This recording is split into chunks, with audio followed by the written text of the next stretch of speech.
What do you think is more risky, being single forever or marrying the wrong person? Marrying the wrong person, times hands down. Marrying the wrong person. Yeah, what? That's I agree. yeah. Okay. Yeah, marrying the wrong person. Okay. Does anybody want to explain why?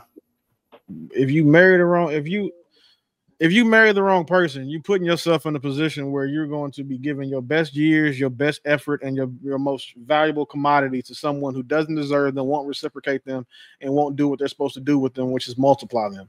So you have guys out here who married to a girl in their 20s when they should have been building and trying to make themselves better, only to be divorced by their 35, and now they've missed, their prime, and they're trying to play catch up. So you've got a 35-year-old men, a group of 35-year-old men who are out here trying to move around in the dating world like they're 22, 23-year-old boys.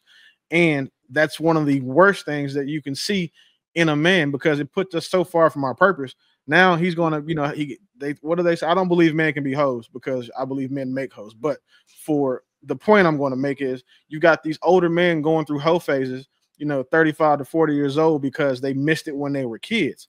And now that same man, he's probably bitter, he's probably angry, he's probably got a bunch of unhealed trauma and issues that he's never going to address, all because he married the wrong woman.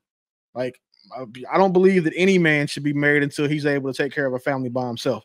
I don't think that any man should get married until his brain is fully developed, if not until their mid-30s. I think that that's when you should look at having children. When the only thing you have left to do in life that's exciting is grow old, be a husband and a father, and then die. Those should be the only things you have left to do before you get married. And when these guys get married young, almost all the time they've married the wrong person. I'm a product of that. I got married when I was 20 in the military. Definitely married the wrong person, but it was my high school sweetheart I thought I was supposed to. So I can speak to that. But at the same time, I think that it's also really important that we understand that sometimes men just don't have the guidance they need to know or how to vet women. We get told how to be good men. We're told, protect, provide, pull out chairs, open doors, be sweet, thoughtful, and romantic, but we're never taught how to choose the women that we're supposed to do that for. A perfect example of this, of choosing the wrong person and why it's so important, you could just look up the case of Travis Rudolph and Dominic Jones, and he was a football star, Travis Rudolph. They weren't married yet, but it was his girlfriend, and she lied on him, and she told her brother that he was abusive, and then her brothers and his friends came over to the house, and he ended up having to, take life in defense of his life. So that's a prime example of why it's better to be single forever than marry the wrong person. It could get you in financial trouble, criminal justice, trouble with the law, or it could get you in all types of trouble just ending up in a relationship with the wrong person. And the right man can get all marriage benefits from any woman he's with anyway, because if he's really him, she's going to give him those things because that's what he requires. None of those guys that women want are going to marry them and then be like, okay, now show me you're a wife. Like, marriage doesn't benefit men. Or excuse me, marriage doesn't benefit men, the men that women actually want to marry, the way that it does all women. So to marry the wrong person will affect you mentally as well as physically and emotionally. If you marry the wrong person, it will affect you mentally, emotionally, financially. Okay, we all know that. The wrong girlfriend could affect you financially, but the mental part of medicine and marrying a wrong woman can affect you emotionally and mentally, and that's probably the most important thing. You can get that money back. You can make that money back. Matter of fact, you can double and triple that money after you leave that heifer. But your mental, how much it can affect you, it can scorn you to the point you may not even want to ever get married again, or ever want to be in another relationship again. It could mess with you that much. And like my man was talking about, Travis Rudolph, the wrong person could get you to crash out and act a fool for some weak men who do that shit. Another question: how do you think most men really pick their partner? Feelings, looks, or logic? Looks. Looks for sure. Yeah, looks. I think it start off with looks. Yeah, it starts off with looks and then goes to feelings. I don't think that I don't think that most men are able to even view their woman through a logical lens because of their feelings and how she looks. That's why so many of these real pretty women get away with the stuff they get away with. So I think your age too.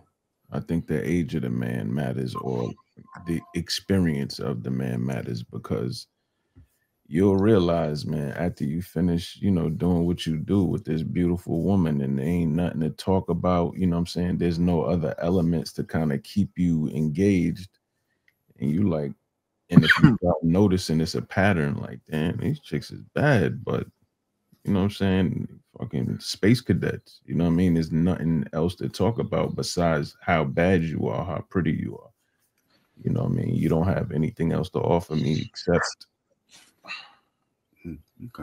this damn, these 16 pumps. Yeah, I don't know, man. I think that there are men that do that, but you can't speak to us before you come in. Just my bad, my bad. Peace, fellas. Peace, King. No, I was just playing with you, dog. I was just playing with you.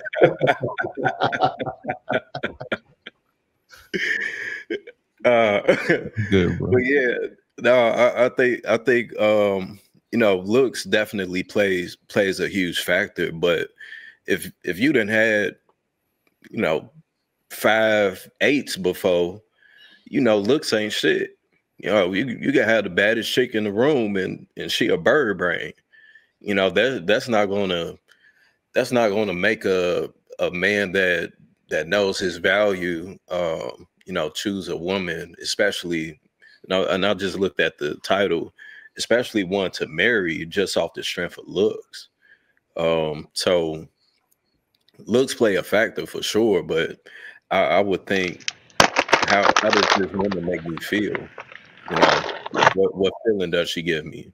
I think that those are or at least what you should be looking for if you looking to marry something. I agree with that. I feel like looks are only good to look at. That's all I could do is look at you. If you look, I mean, you look good. It's nice to look at you, but that don't guarantee it's going to be the best sexual experience. That don't guarantee we're going to have the best mental connection. It don't guarantee we're going to have the best conversation. It don't guarantee you're going to smell the best. It don't guarantee that you're going to be the funniest, that you're going to cook the best. So for most of the things that I personally require from a woman, looks don't function to do any of those things besides like be seen. And like it's nice to look at stuff, but like I could look at pretty women all day. You know what I mean? When it comes to someone I'm spending my time with, they got to have some utility in my life, and looks provide none. So. Yeah, but Clyde, we got to be honest, man. Most of us, we care about them looks because, when we get out our boys, man, they're going to be talking, man, your chick, where'd you get that bad one at? We're going to talk about it. We're going to get the props. We're going to slap hands and do all that shit because we worry about the look. Now, you could have a woman who's solid as hell, is going to be right back on your side. She may not look the best. She's a 5. But let me get that 8 or higher, boy. You're going to roll with it and deal with whatever drama issues she gonna bring to your goddamn. She ain't gonna bring no peace to your ass. She gonna give you headache. You popping ibuprofen every other fucking day and asthma and Tylenol. But you said she's bad in the motherfucker though. And your boys are giving you all the props you can. And we know that's how most of us move and operate when they came around. Can't take props to the bank, man. Nah, I take props to the bank. Props ain't gonna make me nut. Props ain't gonna have me looking fly. Props ain't gonna, I can't do nothing with props. I'm up here on a panel full of super ninjas. My bad. Maybe I'm just saying personally. I'm not speaking for nobody. I'm just saying personally. I've never personally been a dude that ever really cared about. Like I 100% don't care what anybody thinks about who I'm with. Like if I'm with her, to me, she's a 10. To me, that's the only reason I'm fucking with her because I'm into her. Like, and what I'm into her for is not usually just about looks. It might be the first thing that catches my attention. Absolutely. But as far as like a woman that I choose to go beyond her just catching my attention, that I'm investing any time in, it's all about how she make me feel and what she does for me. Right. You could get a lot of props just off of how your woman treats you. When your boys see that every time you come home, you got a meal cooked, she run your bath water, she massage your feet, she peaceful to you. You say, "Oh, babe, can you go do that for me? Do that." And she says, "Oh, yes, sir. Yes, king." And they see how she treats you, you get props just off that. If that's a 5 or a 6 that treats you like that, as opposed to you having an 8, 9, or a 10, and you can't tell her nothing, you like, oh, if she 5 out last night, or if she like Travis, what's your birthday? But most of the time, your boys ain't gonna see you. What? Them coming home and she cooking a meal. They may hear about it, but they don't see it. No, No, I don't. even if she a 5 and she's doing all that, you don't get no They gonna see that big old ass on her. Man, look at it. Yeah, I'm not giving no man partial credit. If you got a 5 that's doing all that, she's supposed to because she's a 5. That's how she keeps a man. Yeah, I'm not. If you got a girl who's 8 or better in both, but I'm not trying to be no disrespect to 5s or below. I'm not even a guy that likes to assign the numbers. I use other descriptors. But no, again, if a girl is a 5, she's supposed to do the extra things to compensate for her lack of attractiveness, because her number one agency is her beauty. So if she's not super pretty, she can cook. She should be a little nastier. She should be a little more agreeable. She should be a little more fun. She should let you play on the game a little longer. She should let you work longer without stressing you, because at the end of the day, she knows that you are probably the best that she's going to do. And that's only if you're the kind of guy that's done that work. So it goes on both ends. But to say that we supposed to give credit to a dude who got a girl who, 300-400 pounds and she going above and beyond for him, that's her job. That's just her staying in a relationship. That's not special. But that's the woman job, no matter whether 1 through 10, that's the woman job. If she with you, she chose you for a reason, she should do that 1 through 10.